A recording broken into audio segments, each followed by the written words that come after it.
옛날 평안도에 정주에 시각장애인이면서 박순무당인 백사겸이란 분이 있었어요. 이분은 어렸을 때 안질로 인해 가지고 9살에 시각장애인이 됐어요. 장애인이 되면서부터 그 사람이 생활하면서 무엇을 배웠냐면 점수를 배웠고 복수를 배웠고, 그러면서 또 눈치로 점을 치는 사람이었어요. 그리고 또 그는 또 굿을 잘해가지고 첩을 둔 무당이었고, 하루는 굿을 하는데 선교사님이 구경을 하고 있었어요. 그 옛날에 그런 거 많았었죠. 보면 지나가다 보면은 막 그냥 붕창붕창 하면서 막 하면서 뭐 돼지 잡아놓고 막 해놓고 막 하는데, 저는 가장 신기했던 게 돼지를 딱 잡아놨는데 죽창에다 딱 해놨는데 딱 꽂아놨는데 돼지가 안 넘어가요. 그거 있었죠. 근데 그게 나중에 과학의 원리더라고요. 그게 뭔가 중심만 잡으면 쓰더라고요. 그걸 무당들은 사용을 하고 있었어요. 그래서 이 무당의 선교사님 구경을 하고 있는데, 이 무당의 박사겸 씨의 이 무당이 아무리 용을 써도 신이 안 내리는 거예요. 신이 안 내리고 빨빨 땀을 흘리고 있는데 선교사가 와가지고 귀에다 대고 살짝 그랬대요. 자식을 망하게 하는 무당 짓을 그만하고 예수 믿고 천당 가라고. 이 사람 마음이 어떻겠어요? 한국말로 하면서 그랬겠죠. 뭐 저와 같은 발언은 안 했을 거예요. 선교사가 가고 나서 신이 내려서 겨우 굿을 맞췄습니다. 그래서 그는 귀신보다도 그때 당시에 더 큰 신이 있다는 사실을 알고 충격을 받았어요.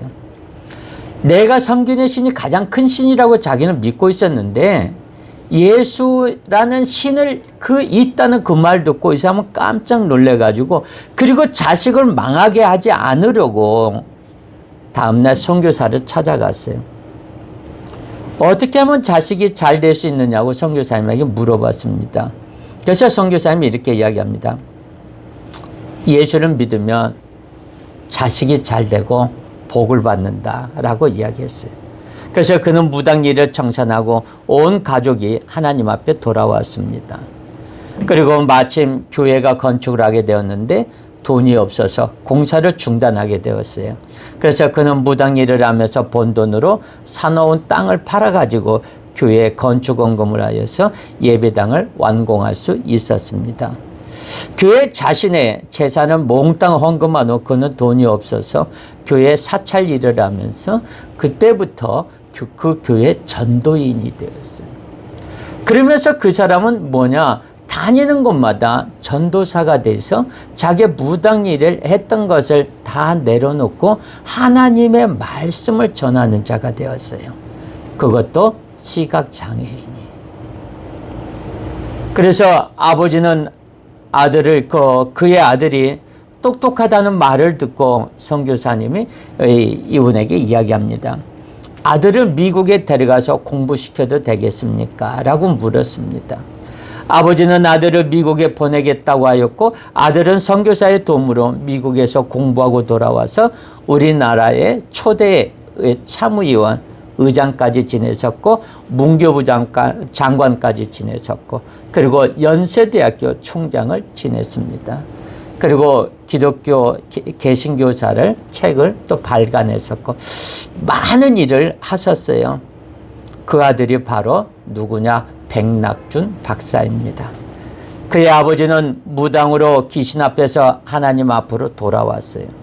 어둠에서 빛으로 돌아왔어요. 그의 아버지는 하나님 앞에 남은 한 등불이 되어 온 가족을 살리고 그의 아들은 우리나라와 교회에 큰 공헌을 하였습니다. 믿음으로 바로 가는 행동, 예수 그리스도를 통하여 인정을 받은 백사겸의 아들, 무당의 아들 백낙준 박사 이야기입니다. 오늘 인물이 그랬습니다. 우리는 요셉에 대한 말씀을 나누고 있어요. 그는 꿈의 사람, 믿음의 사람이었어요. 하나님으로부터 꿈을 받았고 하나님을 신뢰하는 믿음으로 인하여 그 꿈을 이루는 꿈꾸는 아름다운 사람이었습니다. 꿈꾸는 자였어요. 그리고 그는 17살에 형의 미움을 받아서 죽음의 길을 걷다가 하나님의 특별한 인도로 애굽의 총리가 되었죠. 요셉은 보면 볼수록 아름답고 귀하고 닮고 싶은 사람입니다. 그래서 우리 목사님들의 이름이나 우리 믿는 자들의 이름에 보면 요셉이라는 이름이 참 많아요. 뭐 박요셉, 김요셉, 이요셉, 오요셉 뭐 해가지고 그 이름들이 상당히 많아요. 그래서 그는 상처를 많이 받을 수 있는 상황이었음에도 불구하고 상처가 없었어요. 고통과 고난을 받지만 상처가 없었어요. 요셉의 내면적인 모습은 사랑과 용서의 사람이었습니다. 사랑의 본질은 상대적이 아니에요. 하나님은 그럼에도 불구하고 저희들을 사랑하십니다. 그 사랑을 본받은 사람이 바로 누구냐? 요셉이었어요. 요셉과 같이 하나님께 사랑받는 저와 여러분이 되기를 예수님의 이름으로 축원합니다. 지난주에 우리는 중요한 두 가지를 공부했어요. 하나님은 약속을 반드시 지키시는 분이에요. 그래서 그분 자신이 신실하시기 때문에 하나님의 속성 그 자체 때문에 하나님은 약속을 지키지 않을 수가 없습니다. 내가 아무리 배신하고 자격이 없고 하나님의 원하는 대로 따라가지 않는다고 할지라도 그것 때문에 자신의 신실함, 완전함, 영원함을 포기하지 않으십니다. 하나님은 끝까지 기다리셔서 하나님이 원하시는 사람으로 만드십니다.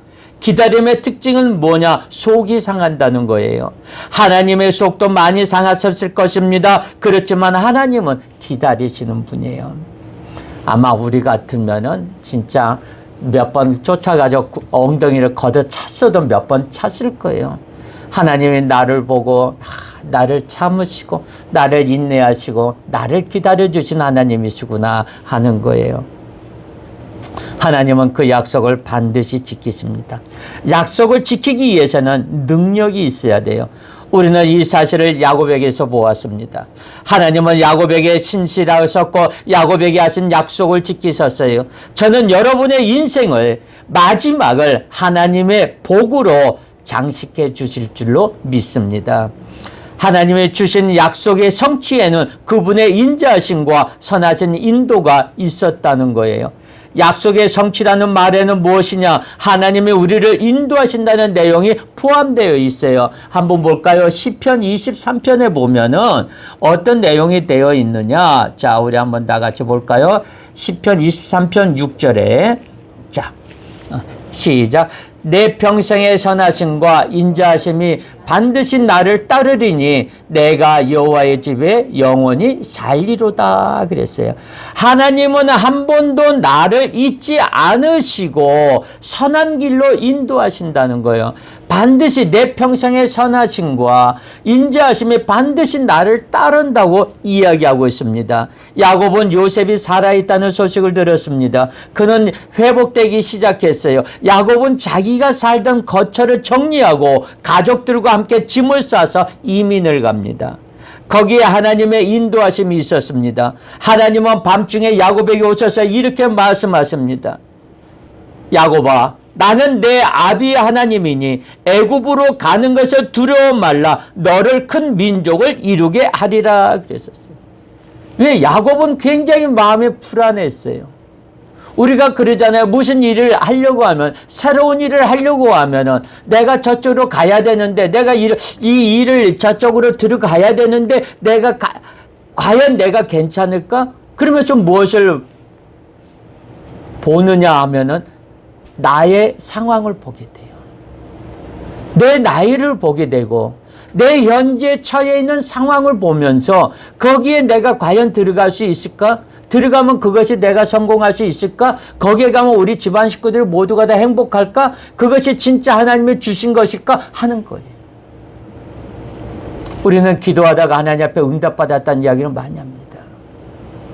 하나님, 제가 이 이야기를 응답받았습니다. 그러면 그 응답받은 것이 하나님이 주신 것인지 아닌지 확실히 테스트를 해봐야 돼요.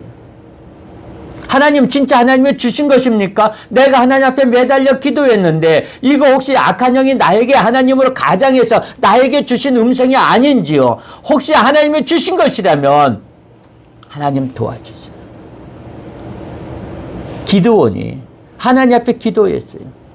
너에게 300명의 용사를 줄 테니까 너희들의 이 용사를 모아가지고 저 악한 영들을 물리치라고 했을 때 기드온이 그것을 하나님 앞에 받았어요. 이게 진짜 하나님의 주신 것입니까? 하나님의 말씀을 주신 것입니까? 하면서 양털로 테스트를 하죠. 하나님, 우리가 밤에 보면은 밤에 이슬이 내립니다. 하나님, 이 양털에 이 양털만 이슬이 내리가, 이 양털은 그대로 놔두고 이 바깥에만 이슬이 내리게 해달라고. 한번 생각해 보세요. 우리가 돗자리에 깔아놓고 양털을 딱 해놓고서는 하나님, 이 양털은 그대로 양털에 이슬이 내리지 말고 양털에 하나도 젖지 않고 바깥에만 이슬이 내리게 해달라고 하면 그게 가능할까요? 사람의 힘으로? 불가능하죠. 아침에 일어나서 가보니까 진짜 양털에 널어놓은 게 뽀송뽀송해요. 아, 하나님은 내 기도를 들어주셨구나. 혹시나 이것도 아닐 거야. 다시 한번 또 하나님 앞에 기도하는 거예요. 그 반대로 기도. 이제는 여기에 양털이 여기에 이슬이 내리게 하고 이 바깥에는 이슬이 안 내리게 해달라고 기도합니다. 그 다음날 나가서 보니까 진짜 보니까 양털이 쭉 자니까 물이 주르르 흘러요. 그 바깥에는 보니까 돗자리를 깔았던 거 밖에는 보니까 이슬이 하나도 없어. 아, 이것이 하나님의 주신 말씀이구나. 그것을 받고 이것이 하나님은 나에게 주신 말씀이라는 거 확신을 갖고 나가는 거예요. 우리가 하나님 앞에 기도했을 때 응답받았을 때 내가 보기에는 아닌 것 같은데 하나님의 주신 응답이라고 그거 들고 나가는데 우리가 기도할 때 악한 영들이 나에게 들어와가지고 사곤사곤 해줍니다. 마치 하나님이 주신 응답인 것처럼 그걸 다시 하나님 앞에 확인해야 돼요. 우리는 이 말씀이 진짜 주신 것입니까? 이 응답이 하나님이 주신 것입니까? 하고 우리는 하나님 앞에 물어봐야 돼요. 우리가 그런 것을 많은 것을 놓칠 때가 상당히 많아요. 하나님 앞에 나가서 기도하고 하나님 앞에 나가서 무릎 꿇고 작정 기도하고 금식할 때 누가 비상이 걸렸느냐? 악한 영들이 비상이 걸려요. 악한 영들이 나를 그거 금식을 못하게 해요. 나에게 그 기도를 못하게 해요. 그것을 갖다가 자꾸만 해가지고 하나님으로 가장해가지고 성령으로 가장해가지고 나에게 들어와. 성령이 진짜 보면은 하나님의 뭐 조상의 영이다. 나는 사랑하는 네 아들이야. 내가 너를 사랑하고 내가 저기를 한다. 그 왜 진짜 사랑하는 부모라면 왜 그 자식을 못 살게 구느냐 이거예요. 우리는 거기에 많은 게 넘어가요. 악한 영도 우리에게 축복해 줍니다. 악한 영도 우리에게 병을 고쳐줍니다. 귀신들도 우리에게 와가지고 기쁘게 나를 섬겨줘. 우리는 거기에 속아 넘어갈 때가 상당히 많아요.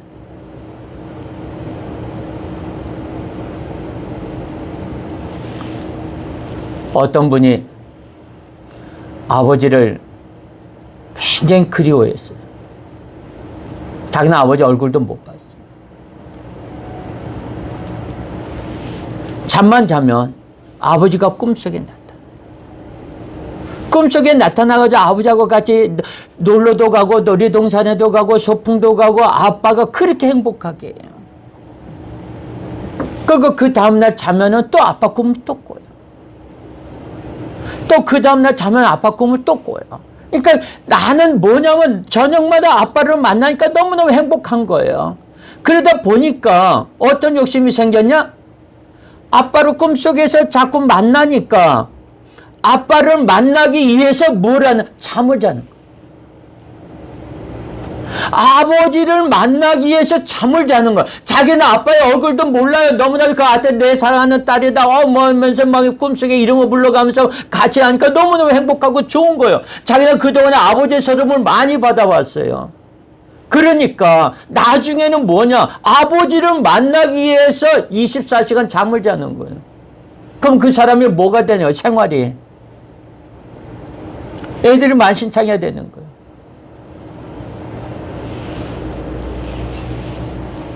억지로 데리고 왔어요. 기도를 하는데, 안수를 하는데, 아빠의 영이라고 하면서 내가 이 년은 죽이러 왔다 하면서 목을 쪼는 거예요.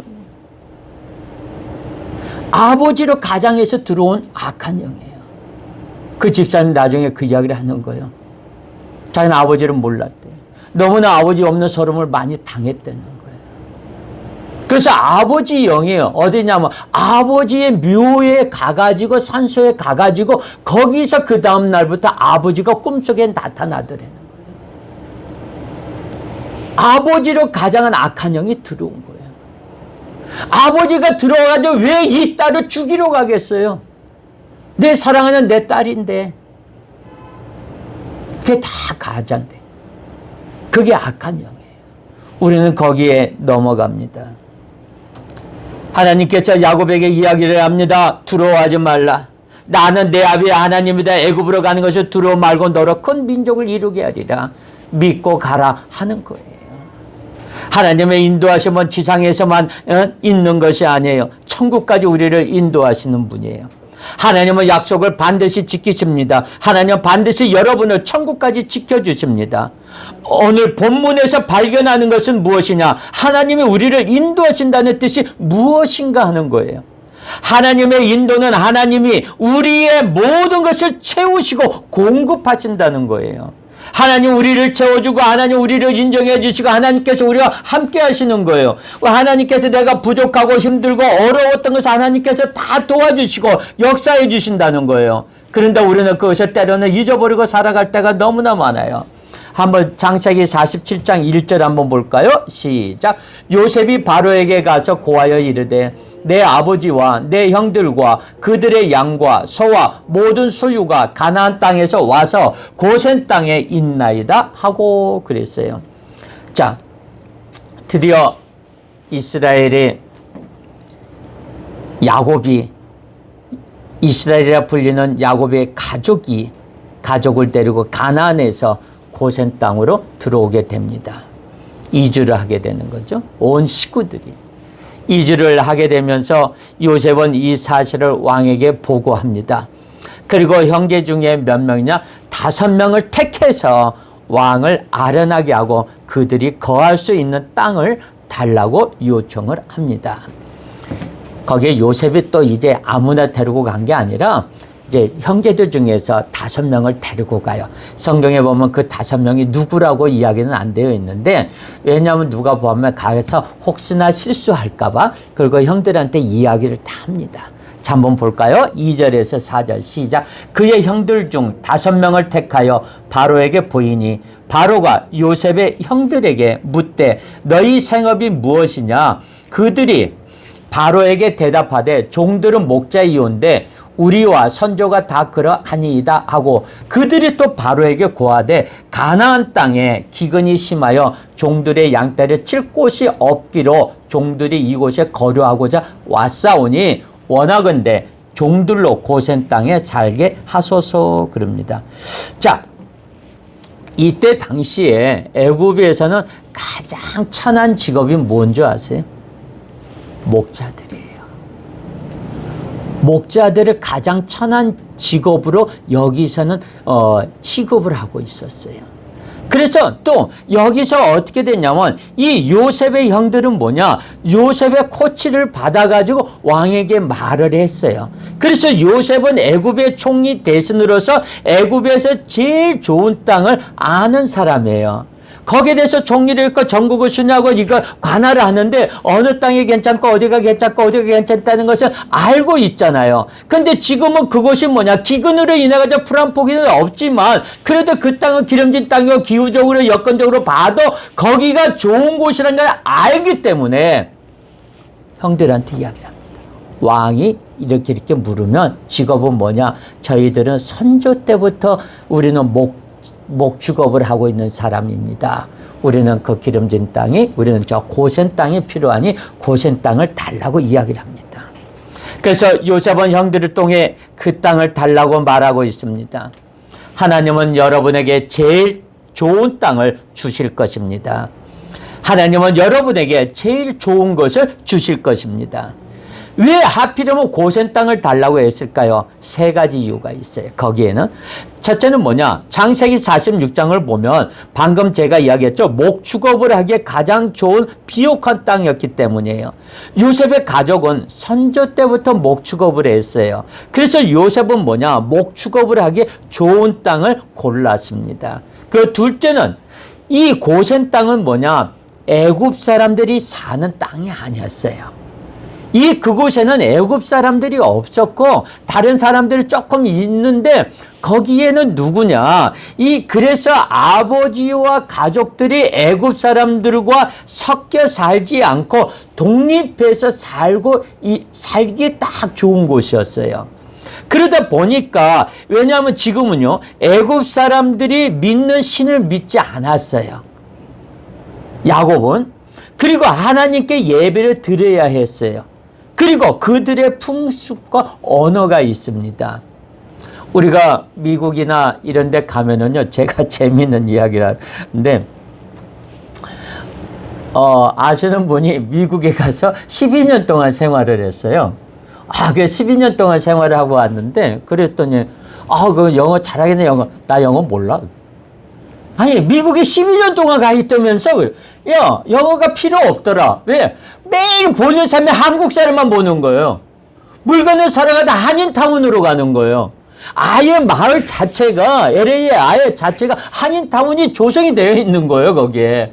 그러니까 영어가 필요가 없는 거예요. 간판도 다 한국말로 되어 있는 거예요. 아무 사는데 지장이 없다는 거예요. 야, 그렇지만 12년 동안 미국에 있으면서 한국에 가서 영어 한마디 못한다. 내가 막 놀리고 그랬어요. 바로 그것이 뭐냐? 한인타운이에요. 여기도 뭐냐? 이스라엘 민족들이 이룰 수 있는 그 타운을 만드는 거예요. 우리들만 살 수 있는 그곳이 고센 땅이 제일 적합했어요. 요셉이 가만히 있었을까요? 형제들을 모시고 오는데 그냥 가만히 있었을까요? 여기저기 다 조사했을 거예요. 자료도 뒤져봤을 거예요.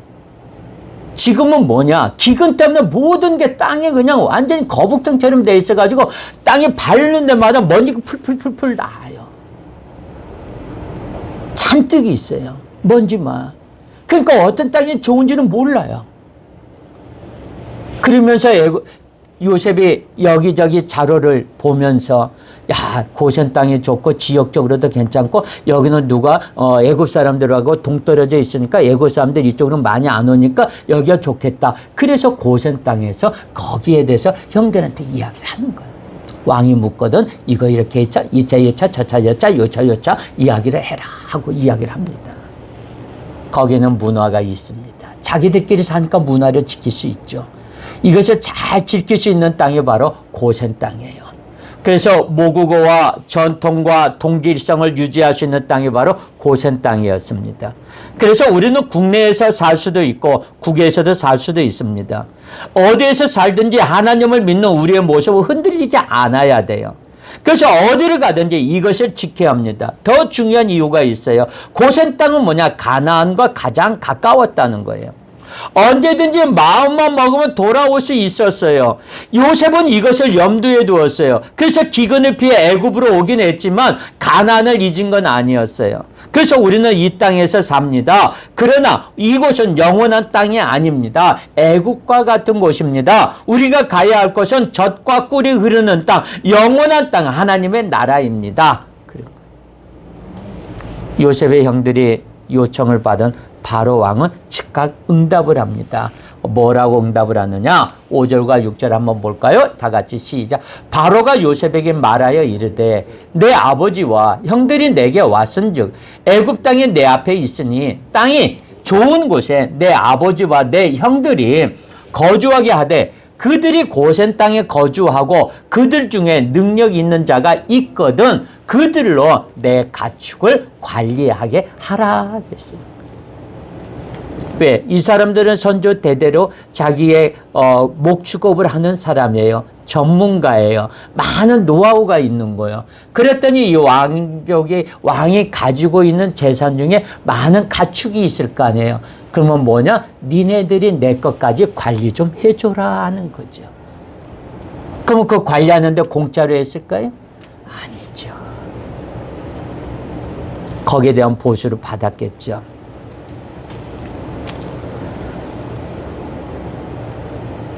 바로가 허락합니다. 저는 하나님이 여러분에게 풍성한 것을 허락해 주실 줄로 믿습니다. 필요한 것을 허락해 주실 줄로 믿습니다. 하나님이 주실 때는 언제나 제일 좋은 것, 최선의 것을 주십니다. 하나님은 우리의 필요를 채워주십니다. 하나님은 우리에게 풍성하게 주십니다. 마태복음 6장 31절과 32절 한번 기억해요? 한번 볼까요? 마태복음 6장 31절과 32절에 보면 어떤 말씀이 있느냐? 시작. 그러므로 염려하여 이르기를 무엇을 먹을까? 무엇을 마실까? 무엇을 입을까? 하지 말라. 이는 다 이방인이 구하는 것이라. 그랬어요. 너희의 하늘 아버지께서 이 모든 것이 너희에게 있어야 할 줄을 아시느니라. 그랬어요.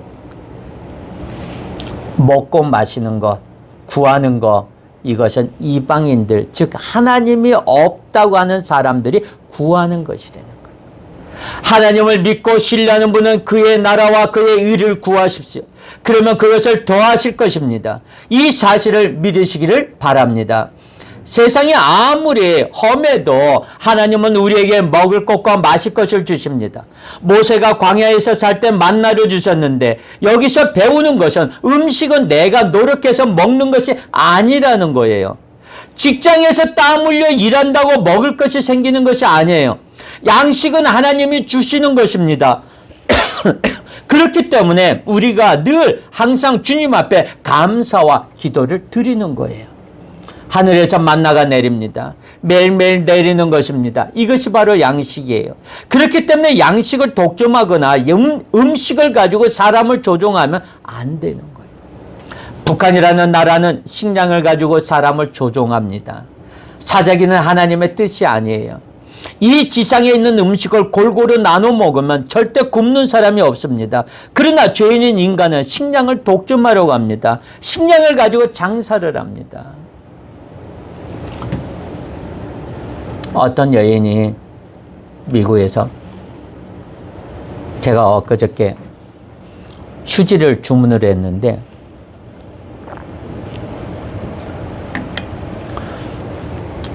이제 홈쇼핑에서 보니까 휴지를 주문을 했어요. 주문을 했는데 이 여인이 잘못 눌렀어요.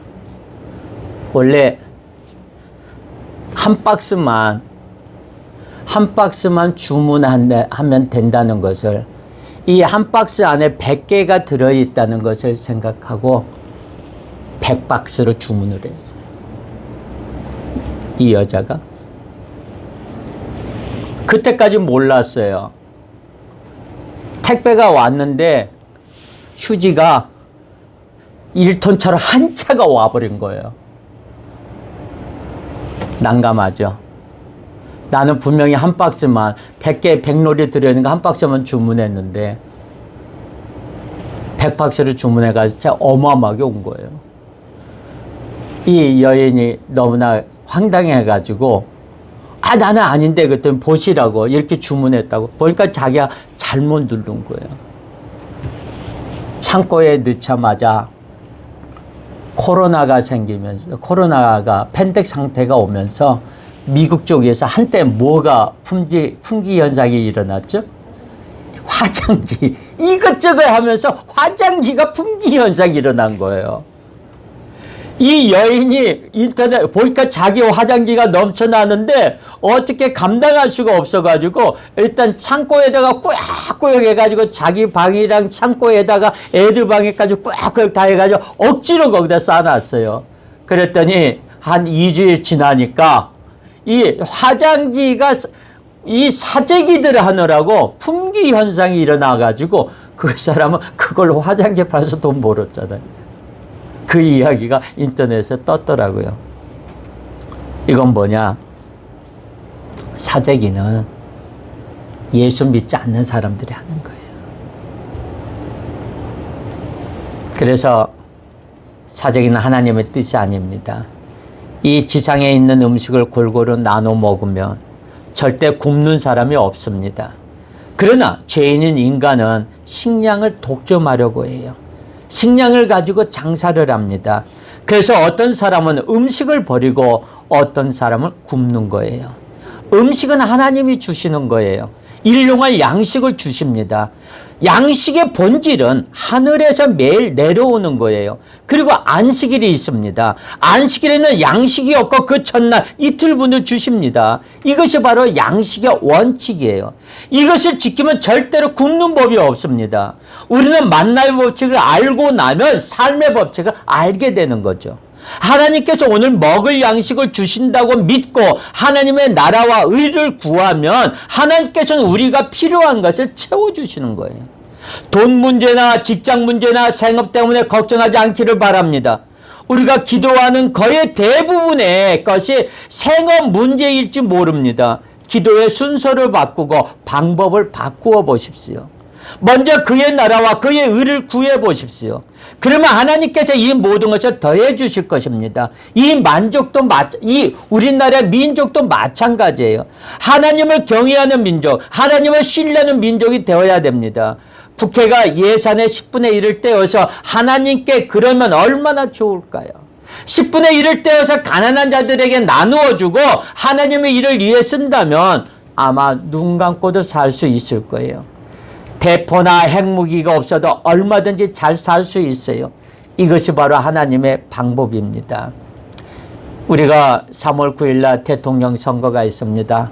텔레비를 볼 때마다 하나님을 위해서 일하겠습니다. 여러분들을 위해서 전부 다들 백성들, 국민들을 위해서 일한다고 하지만 진정으로 그 사람들의 마음속에 보면은 하나님이 없어요. 오로지 자기가 대통령이 되기 위해서 한 표로 구걸하기 위해서 그 사람에 대해서 모든 거라도 해주려고. 하나님이 원하는 방식이 아닙니다. 오늘 우리는 야곱을 통해서 하나님이 정말로 필요한 만큼 주시고 원하는 만큼 주시는 놀라운 하나님을 발견하게 됩니다. 빌립보서 4장 19절을 기억하십시오. 나는 하나님이 예수 그리스도 안에서 영광 가운데 그 풍성한 대로 너희 모든 것을 채우시리라 그랬어요. 시편 28편 7절에도 이렇게 말씀하십니다. 여호와는 나의 힘과 나의 방패시니 내 마음이 저를 의지하여 도움을 얻었도다. 그러므로 내 마음이 크게 기뻐하며 내 노래로 저를 찬송하리로다 그랬어요. 사랑하는 여러분, 하나님의 살아계심을 믿는다면 두려워하지 마십시오. 여러분의 필요한 것, 먹을 것, 마실 것을 풍성하게 채워주실 것을 믿으십시오. 하나님의 인도하심은 하나님이 채우십니다. 하나님은 우리가 목마르게 하시지 않습니다. 배에서 생수가 흘러 넘치게 하십니다. 하나님은 채우시되 풍성하게 채워주세요. 잔이 차고 넘치게 채워주십니다. 주위 분들을 이 말로 격려하십시오. 그렇습니다. 하나님은 우리를 풍성하게 채워주십니다. 사랑하는 동방교회 성도 여러분, 약속을 지키시고 생애를 인도해 주시고 필요를 채우신 하나님을 찬양하고 신뢰하십시오. 안 된다고 하지 마십시오. 자기 말로 자기 미래를 자기가 만드는 경우가 있습니다. 하나님은 된다고 하시는데 쫓아다니면서 안 된다고 말합니다. 하나님을 제한하지 마십시오. 막지 마십시오. 하나님은 여러분을 축복하기를 원하십니다. 우리는 무엇이냐? 우리는 자꾸만 하나님 앞으로 가기를 원합니다. 하나님 앞에 끌려가기를 원합니다. 하나님 앞에 자꾸 원하는 쪽으로 가야 될 것입니다. 나는 힘들어도 안 돼도 나는 잘 된다, 잘 된다, 나는 잘 될 것이다, 나는 잘 됐다 하면은 그쪽으로 끌고 가는 것입니다. 우리는 하나님의 인도하심에 따라서 늘 항상 어디서 우리는 각인을 시켜야 돼요. 우리는 늘 항상 이 각인력이 무엇이냐? 뇌에서 자꾸만 각인력이 시키는 거예요. 그쪽으로 자꾸만 각인을 시키는 거예요. 너는 잘 된다, 너는 잘 된다, 너는 할 것이다, 너는 할 것이다. 저는 이번에 올림픽 쇼트트랙 보면서 저는 너무너무 이 한국 사람들이요. 이 올림픽에서도 보면 이 쇼트트랙이 참 스릴이 있어요. 이것이 대한민국의 근성인 것 같아요. 막 한 바퀴 돌잖아요. 한 바퀴 막 뒤쳐져요. 지고 있어요. 근데 코너 돌 때 보면 벌써 얘가 2등, 3등 했던 애가 벌써 1등으로 들어오는 거예요. 이 코너를 돌면서 이 쇼트트랙을 돌면서 보면은 와, 그럼 꼴뚜기로 했던 애, 달렸던 애가 저 어떡하냐 그랬더니 한 바퀴 돌면은 쇼트트랙 코너 딱 돌 때 보면 1등이야. 한국 사람들이요. 쇼트트랙이 너무너무 잘하니까 외국에서 우리나라 코치들, 선수들을 데리고 가잖아요. 또 거기에 대표적인 인물들 양궁이잖아요. 세계적인 양궁들 보면 한국이 전부들 다 완전히 저보다 제패를 하니까 그 한국의 코치들, 감독들 저 다 데리고 가잖아요. 데리고 가가지고 이제는 양궁도 힘든 게 뭐냐면은 가서 보면 그 감독이 보면 외국 선수들 보면 감독이 한국 사람이야. 그러면 지 감독들끼리 서로들 알아. 막 그러잖아요. 베트남의 감독 박항서 감독이 와가지고 우리나라에 와서 그때 경기가 있었잖아요. 그러니까 이제 알아. 실력이 어떻다는 거. 그러니까 이제 와가지고서는 박항서 감독이 선수들에게 다 아니까 옆구리 찔리면서 야, 니네들 살살해. 살살해. 너무 많이 골 주지 마. 살살해. 그렇게 이야기도 농담조로 하잖아요. 그 쇼트트랙 보면 우리가 보면서 얼마나 진짜 가슴 졸이면서 뭐 코너만 돌면 달라져. 이것이 바로 우리 민족 근원이에요. 근성이에요. 쇼트트랙에 재밌는 게 있어요. 쇼트트랙에 보면 장갑을 끼잖아요. 맨 처음에 장갑을 안 끼웠어요. 맨손으로 나왔어요. 맨손으로 나오는데 한국 선수들이 나올 때 왜냐하면 코너를 돌 때 손으로 짚잖아요. 손으로 짚으니까 아프니까 그때 한국 선수들이 목장갑을 끼고 나왔어요. 그러니까 목장갑을 끼고 나오니까 야, 쟤네들 목장갑 끼고 나오네? 괜찮나 보다. 그랬더니 그 다음에 가보니까 걔네들이 전부가 또 목장갑을 끼고 나온 거예요. 그러니까 우리 한국 선수들이 목장갑을 이렇게 끼다 보니까 이 손가락 끝이 달아지는 거 자꾸만. 달아지니까 여기다 여기다 손가락에다 무엇을 꼈냐? 올무를 낀 거예요. 여기다 가죽을 해가지고. 그래가지고 코너를 딱 돌 때도 괜찮아. 그러니까 걔네들 보니까 우리는 장갑 끼고 있는데 걔네들은 장갑이 뭔가 하나씩 달려져 있네? 보니까 이 올무가 달려져 있는가? 가죽이 달려있으니까 안 달아지잖아. 그랬더니 그 다음에 가서 보니까 그 다음에 그 올림픽 때 보니까 전부들 다 장갑에다 가죽 올무를 달고 나온 거야. 그러니까 보니까 한국은 또 통째 아예 장갑이 가죽 깨구리 장갑이 돼버린 거야. 그래서 쇼트트랙 선수들이 끼는 장갑은 개구리 장갑이에요. 개구리 발톱처럼 돼 있어가지고 그 장갑을 다 끼고 한국이 그러니까 전부들 다 쇼트트랙이 한국 하니까 이번에 생각지도 않던 그 중국의 걔네들이 한국을 넘보잖아요. 한국의 근성이에요. 왜? 대한민국은 하나님께서 함께 하시는 나라예요. 대한민국에서 지금 우리가 세계에서 우리가 새벽마다 나와서 부르짖는 나라는 대한민국밖에 없어요. 대한민국이 힘들고 어려웠던 것이 뭐냐? 이쪽 저쪽에서 전부들 다 가는 곳마다 하나님 앞에 기도하고 하나님 앞에 영광 돌리는 그 삶을 살았기 때문에 대한민국이 이만큼 된 거예요. 새마을 운동이요. 대한민국에서 성공한 거예요. 왜? 거기에는 새마을 운동의 그 밑에 기초적인 것에 누가 계셨느냐? 하나님이 계시는 거예요. 그 새마을 운동의 리더자, 지도자들이 뭐냐? 바로 전부 다 청년회장들이에요. 교회, 동네, 거기에 있는 모든 사람들, 교회 집사들, 권사들, 전부들 다 이 청년 지도자들이에요. 그들이 청년회장들, 남전대 회장들이 나와가지고 그 마을, 새마을 지도자가 되니까 이 사람들이 할 수 있는 건 뭐예요? 기도밖에 없는 거예요. 할 줄 아는 거. 그러니까 기도하면서 하나님 도와주세요. 지혜를 주세요. 하면서 이 새마을 운동이 이만큼 발전이 된 거예요. 지금 세계 각국에 와가지고 새마을 운동을 배우러 옵니다. IMF 2년 만에 탈출한 나라 대한민국밖에 없어요. IMF가 와가지고 금모으기 운동하니까 저 금모으기 달러 운동 모으기 하니까 외국 사람들 쟤네들 왜 저래? 내 걸 왜 내나? 내 걸 왜 내나? 그런 나라들이 많았어요. 근데 그걸 보고 대한민국은 다르구나 그런 근성이 있는 나라예요.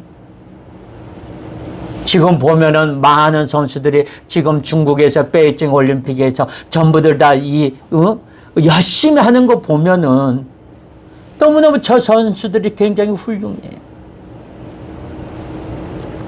하나님은 여러분을 축복하기를 원하십니다. 믿음의 눈으로 보면 쉽습니다. 순종함으로 축복의 통로가 되십시오. 하나님께서 주시는 복의 줄기가 여러분의 인생을 통하여 흘러넘쳐서 이 민족이 변하고 세계가 변하는 꿈을 꾸십시오. 저는 제가 동방교회에 꼭 필요한 사람이라고 믿습니다. 여러분도 꼭 필요한 사람입니다. 이 땅이 필요로 하는 사람이요, 교회가 필요로 하는 사람이요, 하나님이 필요로 하는 사람입니다. 여러분을 복의 통로로 삼기 원하십니다. 하나님의 풍성함, 놀라움을 보여주어야 합니다. 오늘부터 여러분의 생활이 펴지기를 주님의 이름으로 축원합니다. 얼굴이 펴지기를 바랍니다. 여러분의 수입이 달라지기를 바랍니다. 여러분의 직장에서 여러분의 위치가 달라지기를 바랍니다. 여러분이 어떻게 하나님을 믿느냐에 따라서 하나님의 역사는 다르게 나타납니다.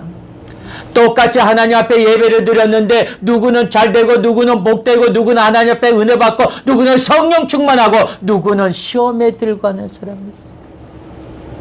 왜 그러느냐? 내가 하나님 앞에 바로 서지 못하기 때문에 그래요. 하나님의 나라에 가는 데는 1등, 2등이 없습니다. 모두가 다 1등입니다. 아프리카에서 선교사님이 아이들을 데리고 저는 자 오늘 여기서 이 달리기에서 1등하는 애들한테는 이 상품을 줄 것이다 하면서 빵이랑 해가지고 먹을 것을 골고루 놓고 먹을 것 준다고 그랬어요. 그랬더니요 1등한 사람한테 준다고 하니까 이 아이들이 어떻게 한 줄 아세요? 다 같이 손잡고 뛰고 1등으로 들어온 거예요. 다 같이 손잡고 다 1등이야. 선교사님은 거기에 깜짝 놀라서 그래 이게 바로 천국 가는 거다. 이게 바로 손에 손잡고 같이 천국 가는 거다. 이 아이들이 깨쳐주는 거예요. 선교사님. 그래가지고 그 아이들 무지하게 많이 먹었다고 이야기하더라고요. 여러분이 어떻게 하나님 믿느냐에 따라서 하나님의 역사는 다르게 나타납니다. 절대로 부정적인 생각은 하지 마십시오. 비판적인 생각도 꺾으십시오. 필요를 채우는 하나님, 인도해 주시는 위대한 하나님을 여러분의 마음에 두십시오. 그때 여러분의 삶이 펴지기 시작하고 봄바람이 불기 시작하고 꽃이 피기 시작합니다.